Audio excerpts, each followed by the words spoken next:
What do you think is driving the declines and also maybe this, modest recovery today? Sure. I mean, look, fundamentally, I think that this is a macro-driven sell-off. I mean, when we look under the hood here, think that this recent pullback undervalues the progress, the traction, and the opportunity size of everything that's happening in crypto. Is that part of maybe the little bit of a late surge later in the trading session? Maybe. It's really a long-term kind of sector, not short-term here. Okay, so let's talk about short term, though, because that's what investors are really concerned about, especially if they're thinking about pulling out now. Do you see these losses, this crash, this winter, if you will, extending for a significant period of time? Or, within a short term period, do you see more upside? Look, we think about upside in terms of basically 5 to 10 years. So what's going to happen in the next year or two remains to be seen. I mean, plain and simple, let's zoom out here. Crypto is both disrupting and creating new opportunities in multiple trillion-dollar markets. I mean, let's talk about just finance, gaming, and social. That's just three. So that stuff's not going to go away. The traction is very real. We're seeing progress on all of those fronts. But the backdrop here is really the pace of innovation. So when you're thinking about from a forward-looking perspective, what's exciting about what's happening here? And it's really all about the pace of innovation. I think in the history of technology, we've never seen anything match this pace of what we're seeing in crypto today.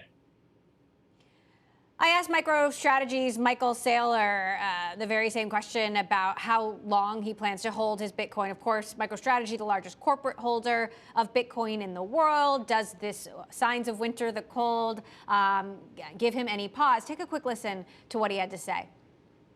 No, we're not sellers, right? We're only acquiring and holding Bitcoin, right? That's our strategy. We've been very clear. We actually put it in black and white in our 10K. You can read it in our SEC filings. That's in response to a question that was basically like, would you ever sell? And the answer was basically never. I mean, is that the right strategy? Look, kudos to Michael for his strategy. He's running a very different type of investment strategy from what we're running as a venture firm. Right? I mean, again, we're thinking about some of these fundamental backdrops, right? We have this permissionless open infrastructure that anyone can build on. We have this open source technology. So new founders coming into the space don't need to recreate the wheel. Anyone can take these protocol applications off the shelf, add something to it, and create something entirely new. And we're running all of these experiments in parallel. And that's what's driving this pace of innovation that gets us really excited as venture investors.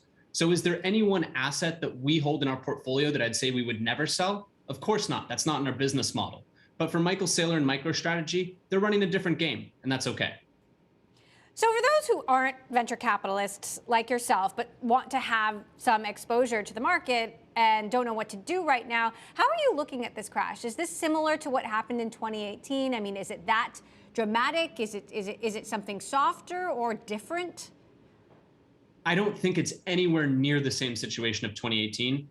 In 2018, we're coming off a backdrop of 2017's ICO phenomenon that had a lot of projects selling tokens up front for applications that were yet to be developed. Many of those never launched.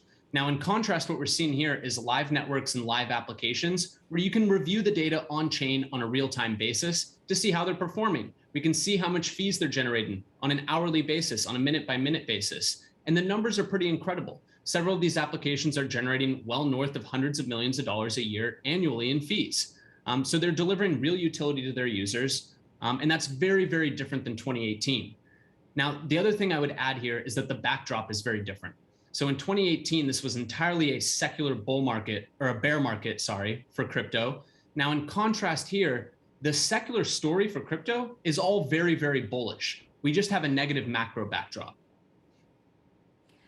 After a big football weekend, got to ask you about the chatter about some of these major athletes accepting their paychecks in Bitcoin. Odell Beckham Jr., of course, here in San Francisco, Golden State Warriors, Klay Thompson, Andre Iguodala.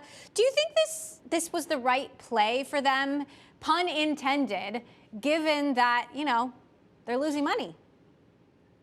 Look, I think that this kind of a strategy is really only suitable for those that can afford to have long-term commitment. And so fortunately, these kind of high profile names, they're doing this in that category. And I think that that's okay. But I don't think it's suitable for the vast majority of people that don't have the kind of extra income to take that sort of risk. Now, of course, we should keep in mind that presumably all of those athletes, I don't know exactly what their contracts look like, but presumably it's a fixed in USD term and then converted into crypto, in which case it's really just a way to average into the industry over time as a percentage of their paycheck. And that seems like a savvy play to me.